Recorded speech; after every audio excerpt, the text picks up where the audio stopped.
Hello, kia ora. My name is Max Kennedy. I'm the Contestable Investments Manager here at the New Zealand Ministry of Business, Innovation and Employment.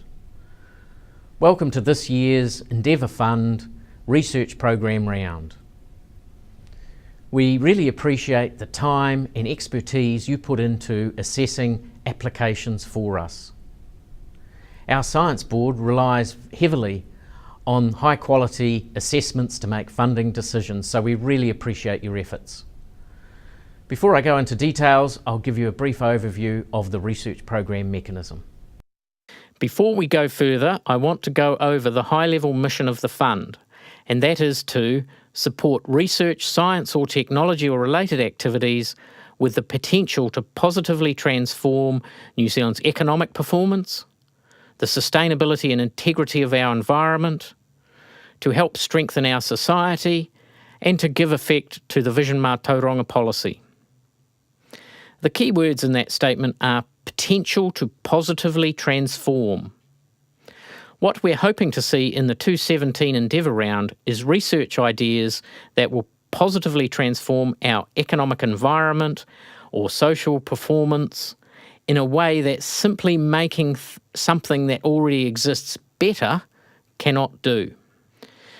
But this is not just about New Zealand. We also want you to think about the research contribution to New Zealand's place in the world. It is okay for benefits to accrue offshore as long as that flows back to New Zealand. Count only New Zealand benefit. Research programs are about developing ideas.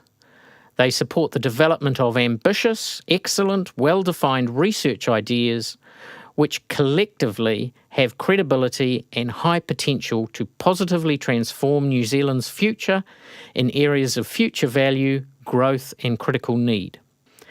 Some key concepts are the ability to transform New Zealand, i.e. scale, broad benefits to New Zealand, count both direct and indirect benefits.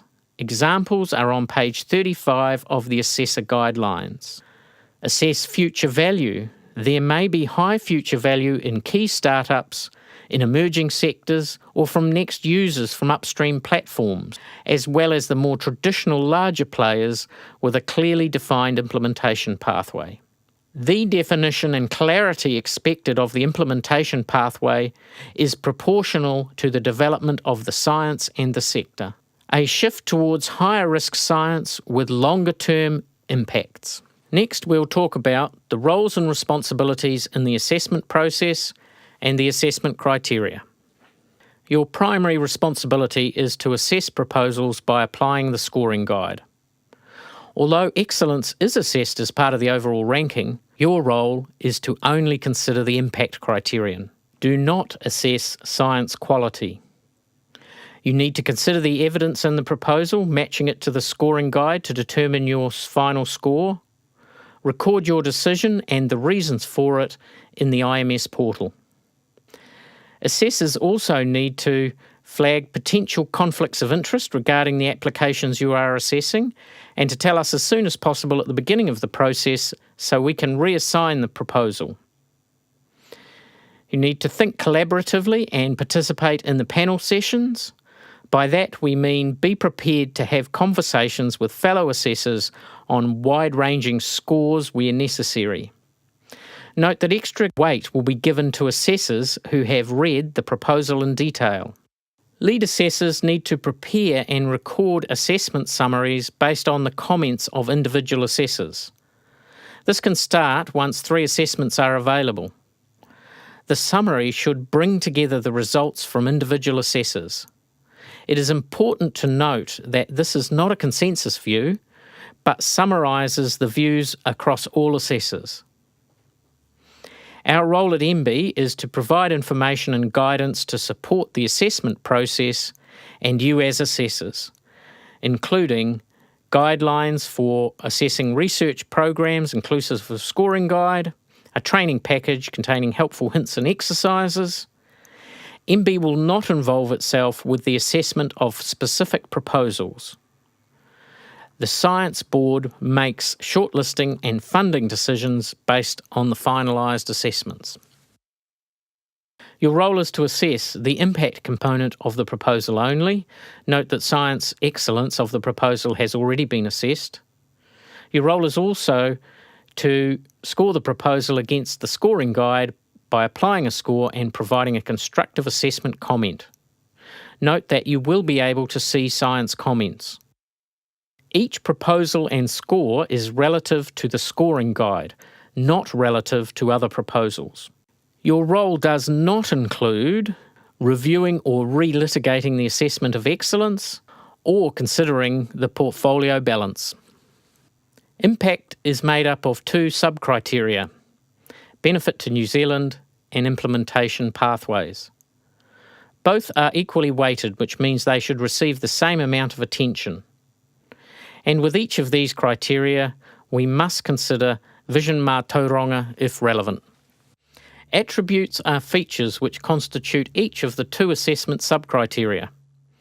They are taken from the wording in the Gazette notice. Let's spend some time delving into the attributes that sit beneath the criterion, such as vision mā tauranga, science or technical risk, and innovational risk. In the training package, we have provided some examples of how different combinations of attributes may be assessed. We are providing some exercises which you may want to work through. We do strongly advise, however, you read through these and get a better understanding of how to consider combined attributes. Starting with the first sub-criterion, benefit to New Zealand. Research should have direct and indirect benefits or effects on individuals, communities, or society as a whole, including broad benefits to New Zealand's economic, social, human, or natural capital. Assessments must have particular regard to relevance and additional value, the relevance and additional value that they deliver to New Zealand, scale, extent, and credibility of benefits, the credibility of the need for scale and the extent of potential benefits from the proposed research, science, or technology or related activities. When assessing scale, extent, and credibility of benefits, we are looking for large-scale, broad benefits to New Zealand. It is the potential future value of these benefits, rather than the state of the sector today, that is important. These benefits must be credible. High future value may include key startups, next users from upstream platforms, emerging sectors, along with the existing larger and dominant entities. Note that the National Statement of Science Investments is shifting funding to longer-term horizons to impact. This slide lists the dimensions of impact from the National Statements of Science Investments, page 12. They are a useful guide for what types of impact we are looking for. A much larger list is given on page 35 of the Assessor Guidelines. To score relevance and additional value, you should consult page 19 of the investment plan, which lists the areas New Zealand is looking for. Next, we move to implementation pathways. The credibility of implementation pathways to deliver public benefits to New Zealand should not be limited to a single firm or end user. And the relationships with relevant end users, beneficiaries or stakeholders should be strong. There are two attributes that sit under the implementation pathway. One called implementation pathway refers to the credibility of pathways to deliver future benefit, and relationship refers to the strength of relationships with end users, beneficiaries or stakeholders. The key concept is that the definition and clarity of the implementation pathway should be proportional to the development of the science and the sector. A single entity may benefit as long as they are passing on the benefits widely. Pathway risk is acceptable, particularly when new pathways outside of traditional ones need to be developed. When considering implementation pathway, many options are possible. For example, startups which operate in areas lacking incumbent players, or startups that will in the future be the nucleus for cluster development to form an emerging sector, may have high future value. For more fundamental platforms, engaging with next users and understanding this route to benefit will be important. Emerging sectors that have potential for high growth may be an important pathway. And as usual, dominant or larger players with well-defined implementation pathways are also good. We are now going to look at how to assess vision mātauranga. Before we start, I want to acknowledge the international assessors amongst you. We are very aware that as an international reviewer, you may not have the New Zealand context or awareness of vision mātauranga. That's okay. Detailed guidance is part of the Assessor Guidelines. The Vision Mātauranga policy guides the science system towards unlocking the innovation potential within Māori knowledge, Māori people, and resources held by Māori. In essence, this involves the science system and Māori connecting more effectively. To be clear, there is no expectation that Vision Mātauranga will be relevant to all proposals. But if this is the case, there is an expectation that the applicant will explain why not. We have asked applicants to clearly state if Vision Mātauranga is relevant or not relevant to their proposal. Therefore, your first task is to locate that statement in the IMS Portal. If the applicant has indicated a yes, you must include Vision Mātauranga in your assessment. You do this by using the Vision Mātauranga indicators set out in the scoring guide. Those indicators tell you what Vision Mātauranga related evidence to look for and how to score it. If it's a yes, then assess. If they indicate no, meaning there is nothing specifically relevant to Māori in the proposed science, you need to confirm if that statement is credible or not. Because significant links between the proposed science and Māori knowledge and relevant stakeholders are sometimes overlooked by applicants, we need you to assess the credibility of a no statement here to the best of your ability. If the no statement seems credible, you do not need to give any further attention to Vision Mātauranga criteria in that particular proposal. However, if you do not think the no statement is credible, that is to say you think that links between the proposed science and Māori knowledge or relevant stakeholders have been overlooked, you will include Vision Mātauranga in your assessment. Record your decision and your reasons for it in the comment box at the end of the proposal assessment section. We encourage you to provide comments that support your assessment of how well the proposal has addressed Vision Mātauranga. For example, the proposal appears to have failed to recognise relevance to Māori and intellectual property implications arising from the use of indigenous species for commercial application, rather than simply stating, Vision Mātauranga is not well addressed. The scoring guide in the Assessors Guidelines is your key tool and should be kept within arm's reach and referred to often while conducting assessments. The scoring guide contains reference statements for each sub-criterion and will help you to decide where to score a proposal from a low of 1 to a high of 7. You will notice that for every score there is specific guidance provided on how to incorporate Vision Mātauranga into the assessment. It is particularly important that you keep the scoring guide close and refer to it during your assessment so that you can check that your scoring is consistent with the guide. As you assess research programs for impact, there may be times where you feel a proposal might better align to another fund. Continue to assess the proposal against the criteria for research programs impact using the guidelines and scoring guide, but make a note of the fit to your fund in your comments for the Science Board to review. Next, we'll talk about some of the issues you may encounter. I'll talk you through some exercises and our joint responsibilities about confidentiality and ethics.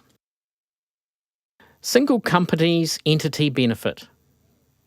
Under implementation pathway, the Gazette notice states that the R&D must not be limited to a single firm or end user. However, a single entity may act as a conduit to a number of New Zealand end users should this generate a large benefit.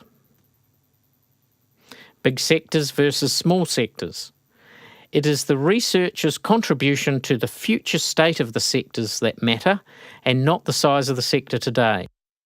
A key question to consider is, will the small or non-existent sector today grow through R&D to have a major impact on New Zealand? Credibility of such assertions by the applicant is a key consideration. Note also that page 19 of the National Statement of Science Investments signals that we want to grow our support for research that builds on areas of emerging as well as existing competitive advantage.